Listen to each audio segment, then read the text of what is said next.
Hi, I'm Sarah. They told me giving her up would fix everything, that keeping my black daughter would ruin the family's image.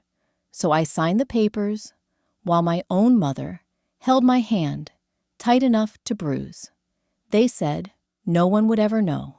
But 17 years later, she showed up on the cover of Forbes magazine, eyes sharp, power suit, pristine. And in that moment, every lie we ever told cracked open in public. Before we dive in, what time are you listening and where from? Drop it in the comments. I read everyone because what you're about to hear isn't just a secret buried. It's what happens when the past decides it's done staying quiet. The line at the grocery store snaked all the way back into the produce section, but I barely noticed. My eyes stung, not from the overhead lights, but from something I hadn't expected to see on a Tuesday afternoon in Boston. There it was, right there at the checkout magazine rack. A cover photo bright, commanding the kind of image that stops you, even if you've got frozen peas sweating in your hands and coupons folded in your coat pocket. She stood tall in that photo, one hand adjusting her collar, the other holding what looked like architectural plans, poised, sure, confident. Her hair was pulled back in a sleek bun, her gaze direct and unwavering, and below her name, Maya. The caption read, "The youngest black female CEO in tech, Maya Richardson's revolutionary vision for AI ethics." I couldn't move. My breath caught. My heart didn't just race. It tripped, stumbled, and collapsed in on itself. My shopping bag slipped off my shoulder and hit the floor with a thud. A bottle of olive oil rolled toward the next aisle. No one even noticed. But I did. I saw everything in that one photo. Not just the woman she'd become, but the baby I gave up. The daughter I never told a soul about. Not my siblings. Not my church circle. Not even my therapist years ago when she asked, "Is there something you've never forgiven yourself for?" There was. 17 years ago, I gave birth to her alone, in a sterile hospital room, under lights too bright for what I was about to do. Mass General Hospital, Boston, 2005. I remember the way the rain fell that day, like the sky itself couldn't keep it together. I'd labored in silence. My husband Richard, standing stiffly in the corner, his arms crossed his jaw, locked. Not once did he touch me. Not once did he ask if I was okay. The nurse laid her in the bassinet, without asking if I wanted to hold her. "She's beautiful, you know. Look at those eyes." But I couldn't. I turned away. She had deep brown skin, darker than mine, curly hair, tiny fingers stretching wide, like she was already ishing for the world. Richard didn't say anything right away. He just stared. Then, finally, he said it, cold-measured. "She doesn't belong to this family," he said, "and neither will you if you keep her." There wasn't yelling. That would have almost been easier. What he did was worse. It was surgical, like slicing me out of our life with a scalpel of shame.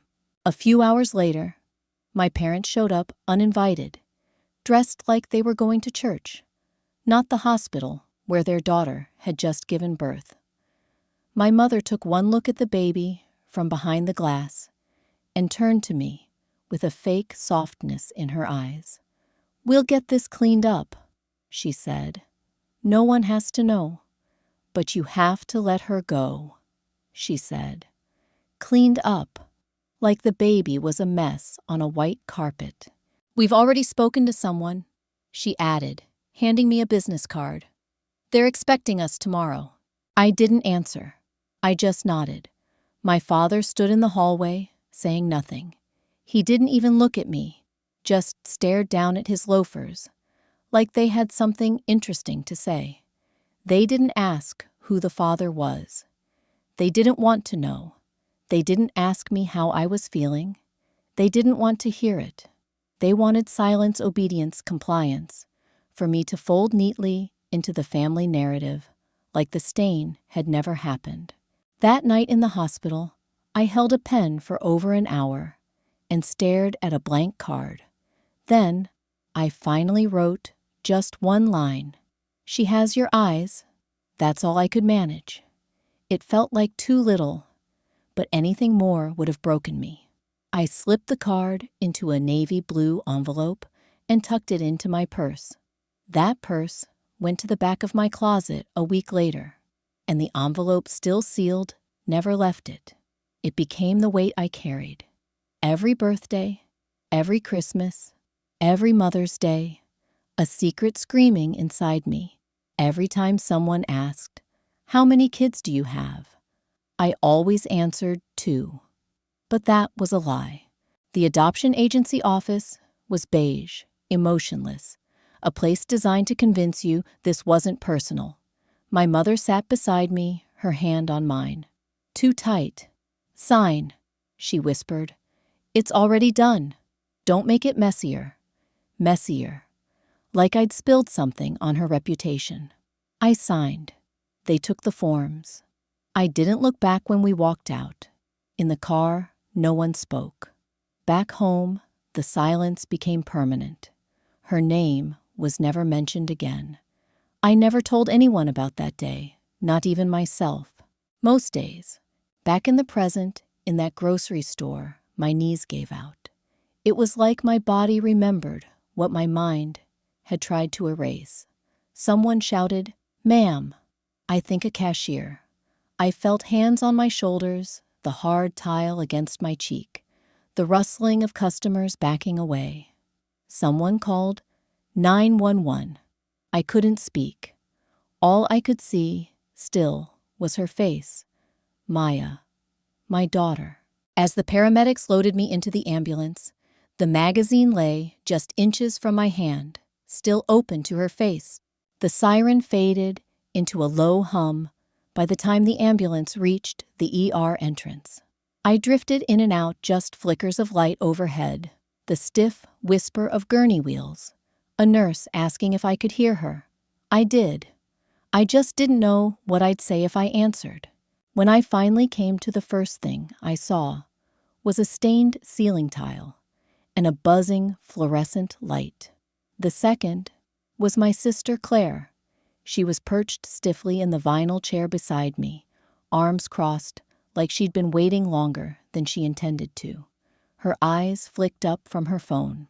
"Well," she said flatly, "you gave the cashier quite the show." My throat was dry. I shifted, but everything ached from my shoulder to the shame that wrapped around my ribs. "Did someone call you?" "Yeah," she muttered, brushing something off her pant leg. "Hospital records still have me listed as your emergency contact." Surprised? Not surprised, just tired. I glanced at the IV in my arm. "How long was I out? Couple hours? You fainted, smacked your head on the floor, didn't even make it past the checkout scanner." I tried to sit up, regretted it immediately. She leaned forward slightly. "You going to tell me what that was about? Or are you just going to keep pretending you're fine while randomly collapsing in public?" I didn't answer right away. I turned my head slowly toward the window. It was dark outside now. Streetlights cast flickering shadows across the blinds. "There was a magazine," I said quietly. Her eyes narrowed. She was on the cover. Claire's mouth pressed into a line. "Don't do this, Sarah." She looked just like, "Don't." I looked at her for the first time. Really looked. And something cracked open in her expression, just for a second. "You knew," I whispered. She stood, walked to the corner of the room, ran a hand through her hair. "Of course I knew. We all knew." I couldn't breathe. "You all..." "There was a meeting after you left the hospital. Mom, Dad, Marcus, even Pastor Williams."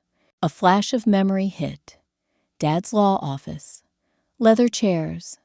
The smell of stale coffee and old files. Me in the corner, silent barely. 29 freshly postpartum, still aching from where they cut me open. "You sat me down like a client," I murmured. Claire turned arms, still folded. "You were spiraling. You weren't thinking clearly." "No," I said. "You just didn't like the reality that didn't match your version of family." She flinched. "We did what we had to. That baby, she had a name." "I don't want to know it," she said, voice sharp. "We buried that chapter for a reason." "No," I snapped, heart pounding. "You buried me." She stared for a long time, then muttered, "Dad worked the adoption through a friend. Fast-tracked the process, sealed records, altered dates, made sure no one would trace her back." I closed my eyes. My hands clenched the sheets. "You never told me." "We thought you'd move on." I laughed, bitter. "Did you think I was a piece of paper you could shred and refile?" Claire didn't answer. She picked up her coat, slung it over her arm. "Doctor said you're being discharged in the morning. Try not to make a scene on your way out." And just like that, she was gone. The next morning, I was back in my house. Same floors, same scent of vanilla candles I never lit anymore. I wandered through each room like I didn't live there, like it all belonged to someone who didn't make deals with ghosts. In the hallway closet, buried under quilts and tax files, I found the old Navy purse. My fingers shook as I pulled it free. Inside the envelope, unopened, unaged, still sealed with the quiet dignity of 17 years ago. "She has your eyes." I traced the handwriting with my thumb. I remembered every stroke of the pen. I remembered not breathing as I wrote it. Next to it, folded neatly, was a business card. Old, faded, the kind of thing you keep without knowing why. Richardson Technology Solutions. Maya Richardson, CEO. I must have picked it up from a conference years ago.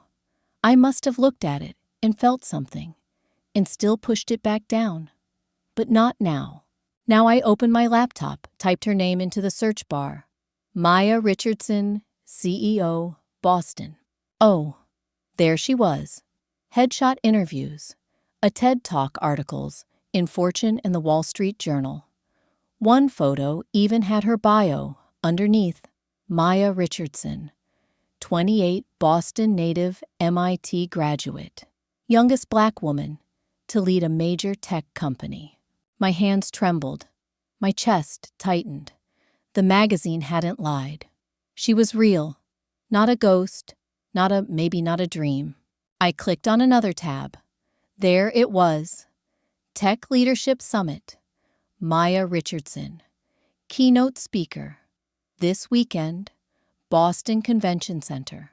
Friday through Sunday. Open to the public. A link below said, "Register now." I stared at the screen, fingers frozen above the keyboard. Would she recognize me? Would she hate me? Would she care? I didn't have the answer, but I had one thing left. That envelope, that card, that sliver of truth I never let myself forget. I pressed register, then whispered to the envelope like a prayer. If there's still time, please let her know I never stopped thinking of her.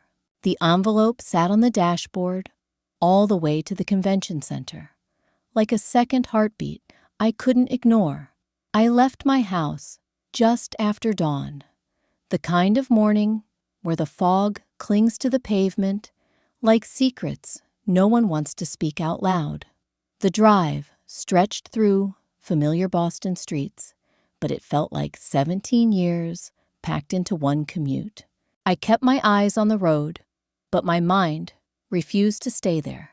It kept circling back to the day I signed her away.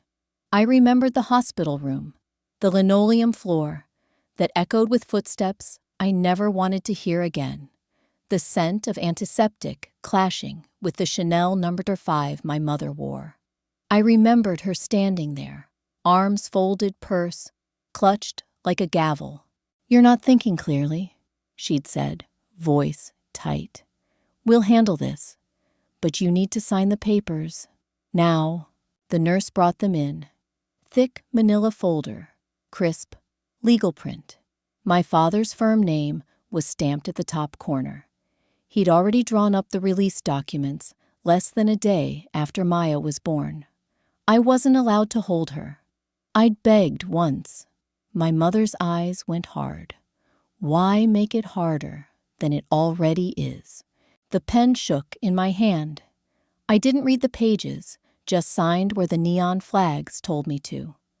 Later, I found out they'd prepaid the agency, extra, to ensure it was a closed adoption. No identifying details, no contact rights, nothing. It wasn't just a signature. It was a razor. By the time I reached the convention center, the weight of that knowledge was sitting heavier than my laptop bag on the passenger seat. I parked in the underground garage and sat still for a while, watching business professionals stream toward the elevators with their coffee cups and confident strides. They looked relaxed, excited, casual tech enthusiasts with leather portfolios and smart watches. I wasn't any of those things. I took the elevator to the main floor. Through the glass doors of the auditorium, I could see her, Maya, taller now, commanding presence navy blazer, perfectly tailored. She stood at the podium, running through what looked like presentation slides with her team. She looked like she belonged there, like she had built that room out of purpose and pride. She didn't look like someone carrying questions. She looked like someone who had found her answers. I stayed by the entrance. The envelope sat in my purse. I ran my thumb across the edge, worn soft from years inside that bag. And suddenly, I remembered something else. April 3rd, 5 years ago. I had tried once to send a letter. It was brief, measured just enough to register interest, not pressure. I'd mailed it to the agency, certified tracked. I watched it get delivered, but no response ever came. Back then, I told myself, maybe they didn't allow messages. But now, another memory surfaced. Claire's voice, cold and sharp. If you ever try to find her, we'll make sure you regret it. At the time, I thought it was just a threat. But Claire had worked part-time with the same family law firm that handled the adoption. She knew people. She had access. She could have intercepted that letter before it even reached Maya's file. That was the thing about my family. They didn't just shut doors. They welded them shut and then pretended there was never a hallway to begin with. I blinked suddenly, aware I'd been gripping the envelope too tightly. The paper inside was probably creased now, like my intentions. Clear once, now softened by time and fear. The auditorium doors opened at 9 or 0. I stepped inside, just before then legs, stiff breath, shallow. Each footstep toward a seat felt like stepping into water, deeper than I knew how to swim. Inside the space was modern minimal. Spotlights fell on a massive screen displaying the future of ethical AI. The seats filled quickly with tech professionals, journalists, investors. I took a seat near the back, trying to blend into the crowd of anonymous faces. Maya took the stage at exactly 9:30. She commanded the room instantly, her voice clear and confident, as she spoke about algorithmic bias, corporate responsibility, the intersection of technology and human rights. I watched, transfixed. This was my daughter. The baby they told me would be better off. The child, they said, would ruin our reputation. People ask me, she said, clicking to a slide, showing foster care statistics, why I focus so heavily on ethics in AI, why I push for transparency, for accountability. She paused, let the silence sit. It's because I know what it's like to be reduced to data points, to have decisions made about your life by people who never have to look you in the eye. The room fell completely silent. I spent my first 3 years in foster care, she continued. Multiple homes, multiple case files, each one reducing me to check boxes and risk assessments. Kind people, some of them, others not so much. But every home had paperwork. And I kept thinking, maybe the next algorithm will see me as more than a statistic. She didn't mention me. She didn't have to. The words came like waves. I believe technology should serve humanity, not erase it.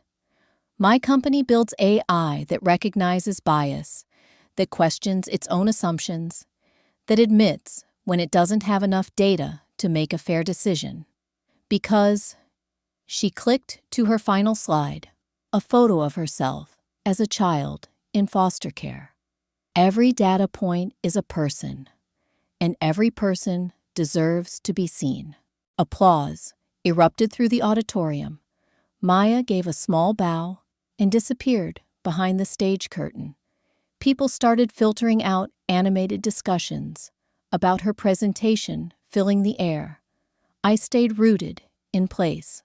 The crowd thinned. The auditorium began to breathe again. I didn't move. I didn't walk away this time. I waited.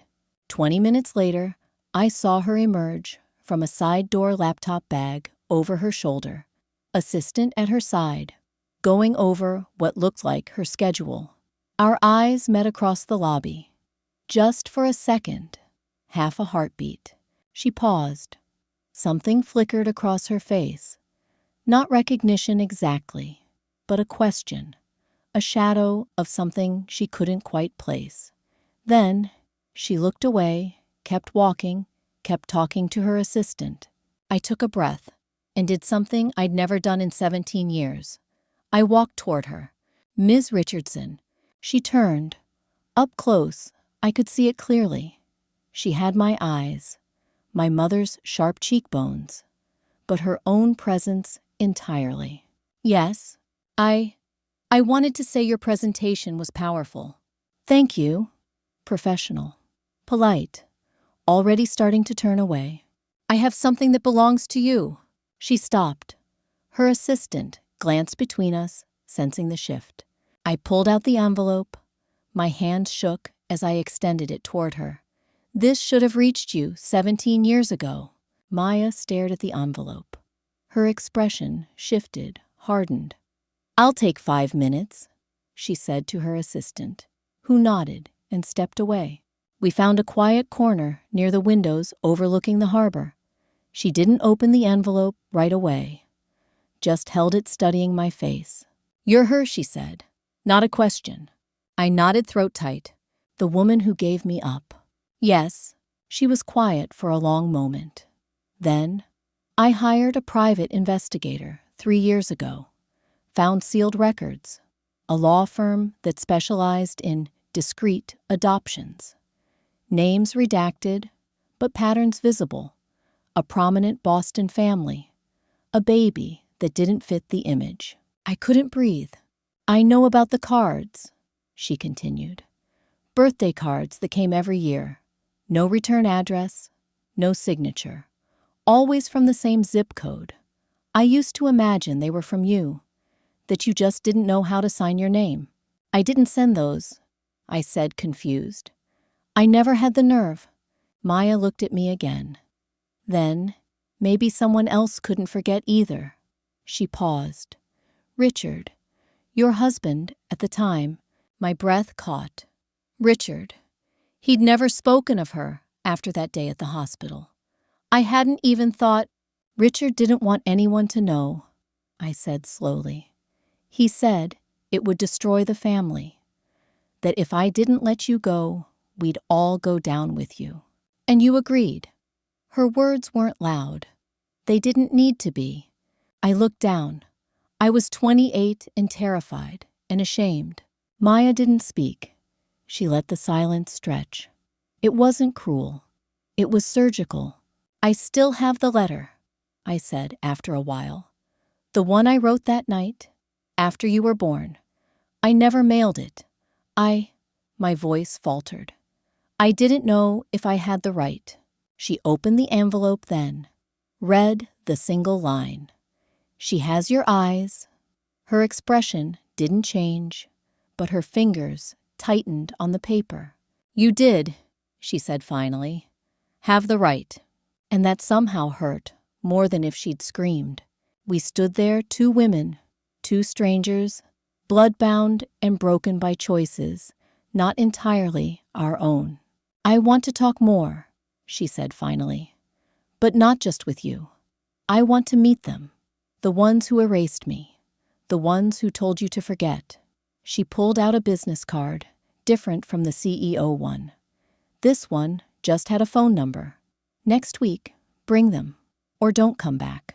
There was no venom in her voice, just finality. She didn't raise her voice, but every word landed like a verdict. I didn't respond. Not then. I walked out of that convention center with my knees wobbling, like I'd just stepped off a cliff, and didn't know whether I'd landed or was still falling. 3 days later, I booked a private dining room at the Harbor Club, an upscale restaurant overlooking Boston Harbor. We'd celebrated there before anniversaries, graduations. This time, it wasn't a celebration. I didn't even know what to call it. A reckoning, maybe. The sky that evening was steel gray, and the October wind carried a bite that cut through my coat. I arrived early and sat facing the water, hoping its steadiness might lend me some of its calm. The envelope Maya hadn't kept still rested in my purse, along with the truth I'd kept in my throat too long. By the time my husband David and our 2 children, Emma and James, arrived, the table was already set. Water glasses beaded with condensation silverware, placed perfectly, and yet the air between us trembled. Emma gave me a quick hug, brows furrowed. Mom, what's this about? Your text sounded serious. James adjusted his tie, uncomfortable already. Everything okay? David slid into his seat across from me, studying my face. We'd been married 15 years. He'd never known about Maya. Sarah, what's going on? I took a breath. I asked you here because there's something I should have told you all a long time ago. David's hand paused, reaching for his water glass. Emma glanced at James. James just sat, still waiting. You have a sister, I said. Her name is Maya Richardson. Silence. James dropped his fork. Emma let out a short, incredulous laugh. Sharp, awkward. You gave away a child, she said too loudly. And we're just hearing about this now. I was 28. It wasn't a choice. Not really, I said, turning to David. This was before I met you. Before everything. David's jaw tensed. We've been married 15 years, Sarah. 15 years, and you never... I was told to forget she existed. Emma leaned forward, tone cool. By who? My parents, my sister, the entire family. So you just went along with it? James asked quietly. I flinched. He wasn't wrong. They said she wouldn't fit. That keeping her would destroy the family's reputation. She was... I paused, the words still difficult. She was black. Her father was someone I briefly dated before Richard. My parents couldn't handle that. Emma sat back, arms crossed. Jesus Christ, Mom.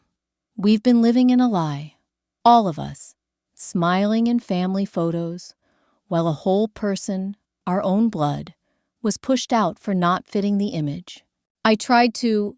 No, Emma cut in her voice, rising. You know what's messed up? I thought we were the progressive family. The everyone's welcome kind. Turns out we're just edited for public consumption. A highlight reel. James spoke then soft. Where is she now? I pulled out my phone, showed them the Forbes article. She's the CEO of a tech company here in Boston. She's brilliant.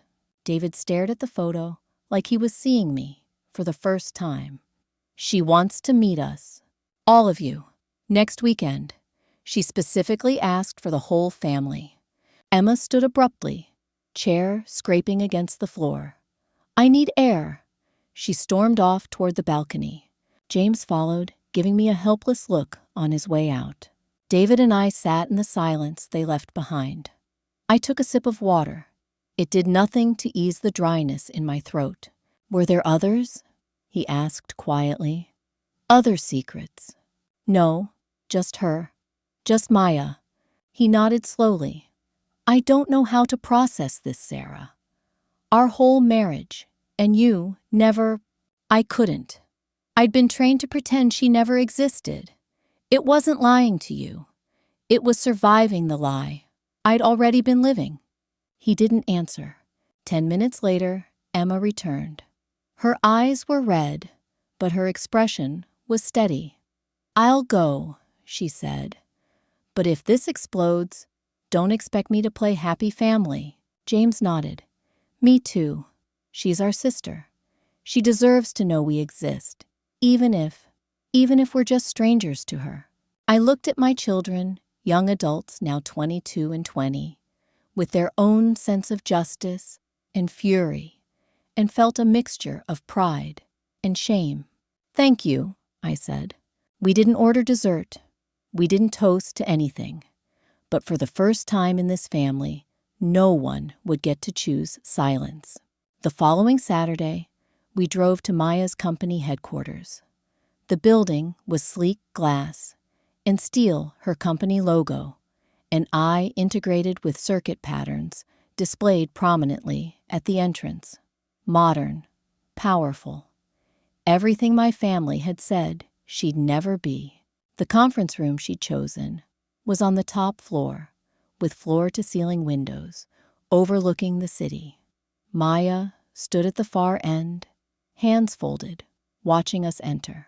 She wore a simple black dress, professional, but with an edge that suggested she wasn't here to make us comfortable.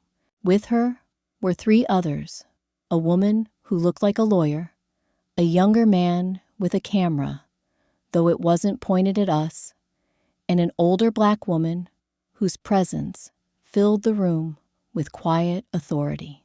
Thank you for coming, Maya said, gesturing to seats across from her. This is my adoptive mother, Mrs. Richardson, my lawyer, Ms. Chen, and James here is documenting this for my personal records, if you don't object. David shifted uncomfortably. Is that necessary? Yes, Maya said simply. 17 years of silence. I want a record of the truth. We sat. The weight of the room pressed down on all of us. Maya pulled out a folder, thick with documents. I've spent 3 years researching my origins. What I found was a systematic erasure. She spread papers across the table, falsified dates on adoption papers, legal documents that claim my birth mother was unknown, financial transactions between your father's law firm and the adoption agency that exceed standard fees by 400%. I stared at the papers, my father's signature, Claire's name as a witness, even Richard's financial records. They didn't just give me away, Maya continued. They tried to erase that I ever existed. Emma leaned forward, studying the documents. This is fraud. Legal fraud. Yes, Ms. Chen spoke for the first time. Multiple violations. Enough for criminal charges if Ms. Richardson chooses to pursue them. I don't want revenge, Maya said, eyes on me. I want truth. In public. No more hiding. What do you mean public? David asked. Maya smiled then, but it wasn't warm. I'm giving a keynote at the National Business Ethics Summit next week. I plan to tell my story. All of it. How a prominent Boston family discarded a baby for being too black for their image. How they used legal connections to bury the evidence. How that baby grew up to build one of the most successful tech companies in the country, despite being thrown away. The room went cold. You'll destroy them, I whispered. My parents, my sister. They destroyed me first, Maya said, or tried to. The difference is, I survived it. Mrs. Richardson spoke. Then her voice, carrying the weight of years. I found Maya when she was 3, angry, brilliant, convinced she was worthless. It took years to undo what those first years did. Years to convince her she was worth keeping. She looked at me. You weren't the only one who lost something, but you were the only one with a choice. I felt Emma's hand on mine, a surprise, a small mercy. We'll support you, Emma said to Maya. Whatever you decide, you're our sister. That matters more than protecting people who threw you away. James nodded. I'm supposed to be at MIT next month. If you're speaking, I'll be there. Maya studied them, something shifting in her expression. You don't know me. No, Emma said. But we want to, if you'll let us. For the first time since we'd arrived, Maya's professional mask cracked just slightly. She looked at her adoptive mother, who nodded. The summit is Thursday, Maya said. 7 p.m., main auditorium at the Heinz Convention Center. After I speak, there'll be questions. From the audience, from the media. She paused. If you're there, they'll want to hear from you too. We'll be there, I said, surprising myself with the steadiness in my voice. The meeting ended without resolution, without forgiveness, without promises, but with something else, the beginning of truth. Thursday came too quickly. The Heinz Convention Center was packed, over 2,000 business leaders, journalists, and students filling the auditorium. I sat with David, Emma, and James in the middle section, trying to remain invisible as cameras swept the crowd. Maya took the stage to thunderous applause. She looked every inch the powerful CEO the magazines portrayed. But I knew better now. I could see the steel beneath the silk. Good evening, she began. I'm here to talk about ethics in business. But first, I need to tell you about ethics in family. The room quieted. 18 years ago, I was born in Boston to a woman who was told I was a mistake. Not because I was unplanned, but because I was Black. Her prominent family lawyers, business owners, pillars of the community, decided I would damage their reputation. So, they erased me. Gasps rippled through the audience. Phones raised. Cameras focused. They falsified adoption records. They paid extra to ensure I'd never be traceable. They told my birth mother to pretend I never existed. And for 17 years, it worked. She clicked to a slide showing the documents she'd shown us. Names visible, signatures clear. This is what privilege looks like when it's threatened.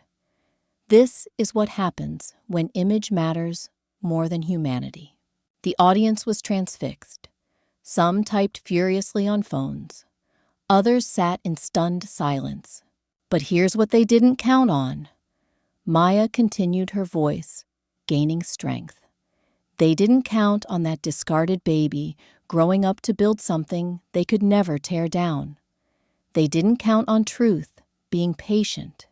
They didn't count on me. She looked directly at where we sat. The cameras followed her gaze. My birth mother is here tonight. After 17 years of silence, she reached out. She brought the family who participated in my erasure. She paused. I don't forgive them. Not yet. Maybe not ever. But I acknowledge their courage in facing what they did, in sitting in this room while I tell the world who they really are.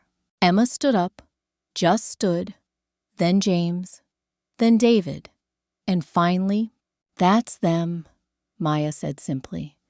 The family that threw me away, and the family that's trying to find a way back. The reaction was immediate. Cameras swiveled. Reporters stood. The moderator tried to restore order, but the damage, no, the truth, was out. Later in the lobby, reporters swarmed. But it was Emma who spoke first, clear and strong to a cluster of microphones. Our family failed Maya before she was even born. We're not here for sympathy or forgiveness. We're here because hiding the truth failed all of us. Maya, most of all, but all of us. By morning, the story was everywhere. Boston family's racist adoption scandal, exposed by CEO daughter. My phone exploded with calls. My parents furious. Claire threatening legal action. Richard silent. But also David's hand in mine as we watched the sunrise. Emma and James researching Maya's company, her innovations, the life she'd built without us, and a text from Maya. Truth is harder than silence. Thank you for choosing it. I didn't sleep that night, but morning came anyway. It always does. Sunlight crept through the blinds of my bedroom, slanting across the hardwood floor, like a reminder that life, despite everything, goes on. I brewed coffee, made toast, fed the cat. Life's mundane details felt heavier somehow, like the world had changed, but no one had informed the morning routine. At 9:00 a.m., my phone buzzed with a message from Maya. Breakfast. Tomorrow. 10 a.m. Just us. No punctuation flourishes. No emojis. No softening. But I read it twice and held the phone like it might vanish if I blinked too fast. I didn't bother with elaborate makeup. I pulled on simple clothes, left my hair natural, and drove to the address she'd sent, a small cafe in Cambridge, tucked between a bookstore and a vintage shop. If I was going to sit across from my daughter today, it would be as myself, not the curated version of me that once swallowed truth for the sake of image. Maya was already there when I arrived, seated by the window laptop, closed hands wrapped around a ceramic mug. She didn't stand, but she did nod. There was a small gift bag on the table, plain brown paper, no bow. She pushed it toward me without a word. Inside was a framed photo, the hospital bassinet, the same one where I'd refused to hold her. Attached was a note written in handwriting I didn't yet recognize, but already knew by heart. You didn't hold me then. I'm letting you hold this now. I pressed the frame to my chest. My throat tightened, but I said nothing. Maya spoke first. This isn't forgiveness, she said. It's a beginning. Don't mistake the two. I won't, I whispered. The waitress brought coffee. We ordered omelets, nothing fancy. For a few minutes, we sat in the kind of silence that wasn't empty, but full-weighted with everything we couldn't yet say. My parents, Maya said eventually, meaning the Richardsons, they saved me, literally. I was angry, destructive, convinced everyone would eventually throw me away. They didn't just adopt me. They fought for me, every day, even when I made it hard. I'm glad, I said, meaning it. I'm so glad you had them. But I still wondered, she continued. Still searched faces in crowds. Still thought maybe somewhere someone was searching back. I was, I said. Just badly. Incompletely. With too much fear. She studied me. The others. Your husband, your children. They seem different. They didn't know any of it until last week. And they stood up. Yes, that matters, she said almost to herself. An hour passed. We talked about small things, her company, the technology they were developing, Emma's graduate program, James's acceptance to MIT. Not mother-daughter conversation exactly, but human, real. As we prepared to leave, Maya pulled out her phone. I want to show you something. She scrolled to a photo, a young girl, maybe 7 or 8, bright eyes, confident smile, working on what looked like a robotics project. This is from the STEM program my company funds for girls in foster care. We've placed 42 kids in tech internships. 16 have gone on to college. 3 work for me now. I stared at the photo, understanding. You're changing their stories. Someone changed mine, she said simply. The Richardsons, my teachers, mentors who saw potential where others saw problems. She paused. Maybe you can be part of that. Not as my mother, not yet, maybe not ever, but as someone who understands the cost of silence. I'd like that, I said. We left together, but parted at the door. No hug, no false intimacy. But Maya did something that mattered more. She gave me her direct number. Text me, she said, when you're ready to do more than talk. Over the following weeks, I did. Started volunteering with her foundation. Met some of the girls in the program. Learned their stories. Shared fragments of mine. Emma and James joined sometimes, building their own tentative connections with the sister they'd never known existed. My parents never called. Claire sent one last bitter email. You destroyed us for nothing. I didn't reply. Some bridges once burned, clear the path for better journeys. Richard reached out once, a brief email. I'm sorry for all of it. The cards were all I could manage. I forwarded it to Maya. She read it, but didn't respond. Some apologies come too late to matter. Sunday brunches became a quiet ritual. Maya never called me mom. Not once. Sometimes David joined, sometimes Emma or James, sometimes just us.